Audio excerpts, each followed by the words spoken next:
வாழ்க்கையில் சில நிமிடங்கள் என்கிற இந்த நிகழ்ச்சி மூலமாய் மீண்டுமாய் உங்களை சந்திப்பதில் மிகுந்த மகிழ்ச்சி அடைகிறேன். கர்த்தர் தாமே இந்த நாளை உங்களுக்கு ஆசீர்வாத நாளாய் கர்த்தர் மாற்றி தருவதாக. இந்த நாளிலும் கூட நீதிமொழிகள் 19ஆம் அதிகாரம் 3வது வசனம், நீதிமொழிகள் 19ஆம் அதிகாரம் 3வது வசனம், மனுஷனுடைய மதியினம் அவன் வழியை தாறுமாறாக்கும் என்றாலும் அவன் மனம் கர்த்தருக்கு விரோதமாய் தாங்கள் அடையும். மனுஷனுடைய மதியினம் அவனுடைய வழியை தாறுமாறாக்கும் இல்லையா? அவனுடைய மதியினம், நம்முடைய முட்டாள்தனம் நம்முடைய வழியை நிச்சயிக்கிறதா தாறுமாறாக்குகிறது. ஆனாலும் அவன் என்ன செய்தான்? கர்த்தர் மேலே அவன் என்ன செய்தானா? கர்த்தருக்கு விரோதமாய் தாங்கள் அடையலாம். அவனுடைய மனம் கர்த்தருக்கு விரோதமாக தாங்கள் அடையலாம். வேதம் சொல்கிறது, நீதிமொழிகளில் இவ்விதமாய் சாலமோன் எழுதி வைத்திருக்கிறார். மனுஷனுடைய மதியினம் அவனுடைய வழியை தாறுமாறாக்கிறான். அவன் செய்கிற வழிகள், அவன் போகிற வழிகள் தவறான வழிகளாக இருந்தாலும் அவன் என்ன செய்தான்? கர்த்தர் மேலே தாங்கள் அடையலாம். கர்த்தர் இதை செய்யலை, கர்த்தர் அதை செய்யலை, கர்த்தர் எனக்காக இப்படி தீங்கு செஞ்சுட்டாரு, கர்த்தர் எனக்கு நன்மையே செய்யலை, இப்படி செஞ்சுட்டாரு, நான் அப்படி போனேனே இப்படி போனேனே இப்படின்னு சொல்லி மனிதர்கள் என்ன செய்கிறாங்க? தங்களை மேன்மைப்படுத்தி கர்த்தரை குற்றப்படுத்துகிறாங்க. நாங்கள் சரியாக தான் இருந்தோம், கர்த்தர் எங்களுக்கு தீங்கு செஞ்சுட்டாரு அப்படின்னு சொல்லி அநேகர் சொல்லிக்கிறதே நம்ம பார்க்கிறோம். நம்முடைய வாழ்க்கையிலும் கூட நாமும் கூட அநேகர் தரமாக கர்த்தரை நம்ம என்ன செஞ்சுருப்போம்? குற்றப்படுத்தியிருப்போம். நம்ம ஒரு காரியத்துக்காக இது பண்ணியிருப்போம், யோசிச்சிருப்போம். நம்ம ஒரு காரியத்துக்காக ஜெபம் பண்ணியிருப்போம். அந்த காரியம் நடக்கலைன்னா நம்ம என்ன செய்வோம்? கர்த்தர் மேலே குறை சொல்லுவோம். நான் ஜெபம் பண்ணேன், கர்த்தர் தரலையே, நான் இந்த வருஷம் நான் ஆலயத்துக்கு போனேன், கர்த்தர் தரலையே, நான் இந்த ஆலயத்துக்கு வந்தேனே, எனக்கு இப்படி ஆகிப்போச்சேன்னு சொல்லி நம்ம என்ன செய்வோம்? நம்ம சரியாக இருக்கிற மாதிரியும் கர்த்தர் ஏதோ தவறாக செய்கிற மாதிரியும் நம்ம என்ன செய்வோம்? ஏசு தான் எனக்கு எப்படி செஞ்சுட்டாரு, ஏசு என் வாழ்க்கையில் ஒன்றுமே செய்யலை, நான் இப்படிலாம் நடந்துச்சு அப்படின்னு சொல்லி நம்ம என்ன செய்வோம்? ஏசுவையே குறை சொல்லிக்கிட்டு இருக்கிறோம் இல்லையா? ஆண்டவர் இந்த நாளிலும் கூட இல்லையா நமக்கு கற்றுக் கொடுக்குற ஒரு சில பாடங்களை நம்ம பார்ப்போம். 2 ராஜாக்களுடைய புத்தகம் 3ஆம் அதிகாரத்தில் நம்ம அங்கே பார்க்கிறோம். அந்த ராஜா 6வது வசனம் சொல்கிறது, அக்காலத்திலே யோராம் என்னும் ராஜா சமாரியாவிலிருந்து புறப்பட்டு இஸ்ரவேலை எல்லாம் விளக்கம் பார்க்க போய் அப்படின்னு சொல்லி பார்க்கிறோம். இந்த யோராம் ராஜா ஆகாப்பினுடைய மகன். ஆகாப்பு இருக்கிற காலத்தில் மோவாபியர் என்ன செஞ்சுருக்காங்க? ஆகாப்புக்கு என்ன செஞ்சுருக்காங்க? அவங்க படி கட்டியிருக்காங்க, ஆகாப்புக்கு கீழே இருக்காங்க. ஆகாப்பு இறந்த பிறகு இந்த யோராம் வந்த உடனே அவங்க என்ன செஞ்சாங்க? பிரச்சனைப்படுத்த ஆரம்பிச்சிட்டாங்க. அவங்க வழிகட்டலை. இப்போ அந்த யோராம் என்ன செய்தான்? யுத்தத்துக்கு போகிறான். போகிற வழியில் யூதாவினுடைய ராஜாவை என்ன யோசபாத்தை கூப்பிட்டுட்டு யோராம் போகிறான். யோசபாத்துக்கு மாமனார், அதனால் அவனையும் கூட்டிட்டு ஏதோமின் ராஜாவையும் கூட்டிட்டு என்ன செய்தான்? அந்த மோவாப்புக்கு விரோதமாக போகிறான். அப்போ அந்த மோவாப்புக்கு விரோதமாக யுத்தத்துக்கு போகும்போது 10வது வசனம் இவ்விதமாக சொல்கிறது, அப்பொழுது இஸ்ரவேல் ராஜா, ஐயோ, இந்த 3 ராஜாக்களையும் கர்த்தர் மோவாபின் கையில் ஒப்பு கொடுக்க வரவழைத்தாரு என்றான். அங்கே என்ன செய்யுது? 9வது வசனத்தில் பார்த்தீங்கன்னா, அங்கே போயிட்டு இருக்கும்போதே தண்ணி கிடைக்கல. ஆனால் அந்த யுத்தத்துக்கு போயிட்டு இருக்காங்க, மோவாப்புக்கு போயிட்டு இருக்க வழியிலே இவங்களுக்கு தண்ணி கிடைக்கல. அப்போ தண்ணி கிடைக்கலனால அந்த குதிரைகளுக்கு தண்ணி கிடைக்கல, யுத்த வீரர்களுக்கு தண்ணி கிடைக்கல. இப்போ 10வது வசனத்தில் அந்த யோராம் சொல்கிறா, அப்பொழுது இஸ்ரவேல் ராஜா, ஐயோ, இந்த 3 ராஜாக்களையும் கர்த்தர் மோவாபின் கையில் ஒப்பு கொடுக்க வரவழைத்தாரு என்றான். இல்லையா? இந்த யோராம் என்ன செய்த? யுத்தத்துக்கு போனால் அழலியா தெரிஞ்சவங்களெல்லாம் கூப்பிட்டுக்கிட்டான். ஆனால் என்ன செய்யலை? கர்த்தர்கிட்ட கேட்கல. கர்த்தர் யுத்தத்துக்கு போக சொல்லவும் இல்லை. கர்த்தர் நீ யுத்தம் பண்ணு, நான் உனக்கு ஜெயந்தாருன்னு சொல்லலை. தீர்க்கதரிசியை தேடி போட அவன் எதையுமே செய்யலை. ஆனால் என்ன செய்யலாம்? போகிற வழியிலே என்ன சொல்லலாம்? ஐயோ, கடவுள் இப்படி அவங்க மோவாபின் கையில் ஒப்பு கொடுக்கறதுக்கு இப்படி கூட்டிட்டு வந்துட்டாரு அப்படின்னு சொல்லி என்ன செய்யலாம்?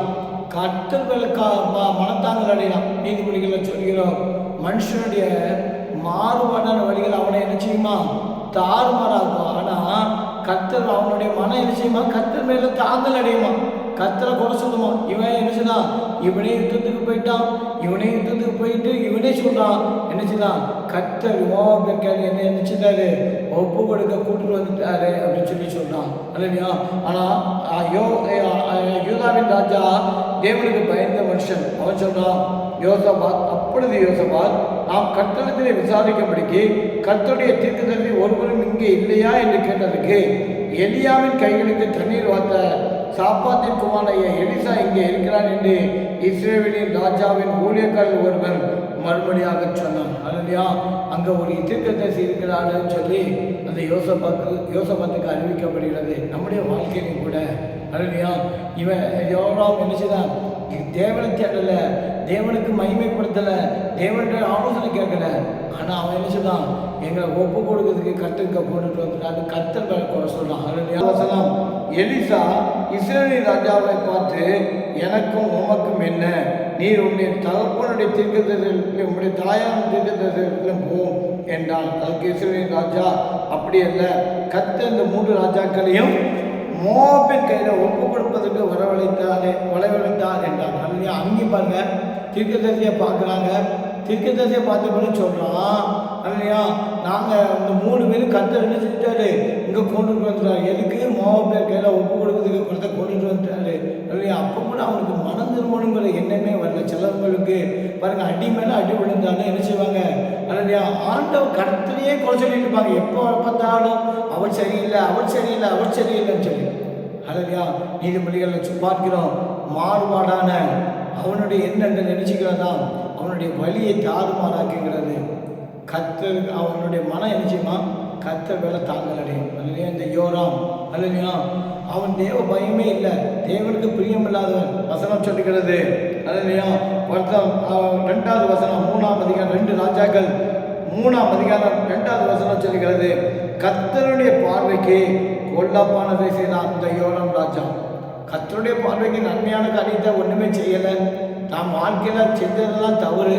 ஆனால் அவன் என்ன செய்தான், மோவாபு கையில் என்னை ஒப்பு கொடுக்கறதுக்கு கூட்டிகிட்டு வந்துட்டாரு, இந்த 3 ராஜாவை ஒப்பு கொடுக்கறதுக்கு கூட்டிகிட்டு வந்துட்டாரு, இந்த 3 ராஜாவை ஒப்பு கொடுக்கறதுக்கு கூட்டிகிட்டு வந்துட்டான்னு. ஆனால் அந்த யோசபாத் அப்படி இல்லை. யோசபாத் தேவ பயம் உள்ளவன், கர்த்தருக்காக அவன் பெரிய பெரிய காரியங்களை செய்கிறவன். அவன் சொல்கிறான், இங்கே எதாவது தீர்க்கதரிசி இல்லையா, அவனை காமிங்கன்னு சொல்லி. இப்போ நம்முடைய வாழ்க்கையிலையும் கூட இன்னைக்கு இதை பார்க்குற சகோதரியே, உன்னுடைய வாழ்க்கையில் அல்லது தவறுகள் பிள்ளைகள் வரும்போது அல்லது அதை திருத்தி கொண்டு வரணுமா, அல்லது கர்த்தர் எனக்கு இதை செஞ்சுட்டாருன்னு சொல்லி கர்த்தரையே கூட சொல்லிட்டு நீங்கள் வாழ்ந்துட்டு இருக்கீங்களா? இந்த நாளை கொஞ்சம் ஆராய்ந்து பாருங்க, நாம ஆராய்ந்து பார்க்கணும். அல்லையா, நம்முடைய வாழ்க்கையில் நம்ம கர்த்தருக்காக ஜெபம் பண்ணுறோமா, கர்த்தருக்காக நம்ம துதிகளை செலுத்துகிறோமா, கர்த்தருக்காக நம்ம வேதத்தை படிக்கிறோமா, கர்த்தருக்கு பிரியமாக நம்ம வாழ்க்கை இருக்குதா, உலகத்துக்கு பிரியமாக நம்முடைய வாழ்க்கை இருக்குதா அப்படின்னு சொல்லி நம்ம யோசித்து பார்க்கணும். நம்ம நிதானித்து பார்த்தா கர்த்தர் செய்கிற நன்மைகள் நம்முடைய கண்களுக்கு தெரியும். அல்லையா, கர்த்தர் இதை பார்க்கிற சகோதரியே அல்லையா, உன்னுடைய வழிகள் தாறுமாறாய் போவதற்கு, உன்னுடைய வழிகள் தாறுமாறாய் போவதற்கு கர்த்தர் பொறுப்பல்ல. அல்லையா, கர்த்தர் மேலே நீங்கள் குறைகளை சொல்லாதபடிக்கு நம்முடைய வழிகளை திருத்திக் கொள்ளணும். இந்த யோராம் அல்லையா, தன்னுடைய வழிகளை திருத்தலை, தீர்க்கதரிசியை பார்த்த பிறகு கூட அவன் தன்னை தாழ்த்திக்கல. அவன் என்ன சொன்னான், கர்த்தர் எங்களுக்காக இப்படி இந்த 3 ராஜாவுக்கு ஒப்பு கொடுக்க வந்திருக்கான்னு சொல்லி அவரையே கூட சொல்லிட்டு இருக்கிறத பார்க்கிறோம். நம்முடைய வாழ்க்கையில ஒப்பு கொடுங்க. பார்க்கிற சகோதரியே, கண்களை மூடி ஜெபம் பண்ணும். ஆண்டவரே, நாமே கொஞ்சம் நிதானித்து அல்லையா, நம் நியாயம் தீர்க்கப்படாதபடிக்கு அல்லையா, கர்த்தருக்கு செம்மையான காரியத்தை செய்வோம். கண்களை மூடி இயேசுவே நன்றியோடு துதிக்கிறோம். ஆண்டவரே, இந்த நாளில் கூட கற்றுக்கொண்ட சத்தியத்தின்படியாருமாய் கர்த்தர் எங்களை திருத்தும்படியாக செபிக்கிறோம். ஆண்டவரே, பார்க்கிற சகோதரியும் கூட தன்னுடைய வாழ்க்கையில தங்களை அர்ப்பணிக்கத்தக்கதாய் முழு மனதோடு கூட கர்த்தருடைய சமூகத்தில் ஆண்டவர் கர்த்தாவை சோதரிக்கிறோம்ப்பா. தாங்கள் சகோதரிகள காரியங்கள் என்ன என்பதை அலசி ஆராயத்தக்கதாய் கர்த்தர் கிருபை செய்ய முடியாது செபிக்கிறோம்ப்பா. யோராம் தன்னுடைய தவறை உணர்ந்து கொள்ளலை, தன்னுடைய பிள்ளைகளை உணர்ந்து கொள்ளலை. அல்லையா, அது போல ஆண்டவரே நாங்கள் இல்லாதபடிக்கு ஆண்டவரே யோசபாத்தை போல கர்த்தரை தேடுகிறவர்களுக்காய் ஆண்டவர் கர்த்தாவை எதை எடுத்தாலும் கர்த்தருக்கு முன்னுரிமை கொடுக்கத்தக்கதான் எங்களை மாற்றுங்கப்பா. ஆண்டவரே, ஒப்பு கொடுக்கிறோம், நீரை பொன்படுத்திக் கொள்ள முடியாது. இயேசுவின் நல்ல பிதாவே, ஆமென்.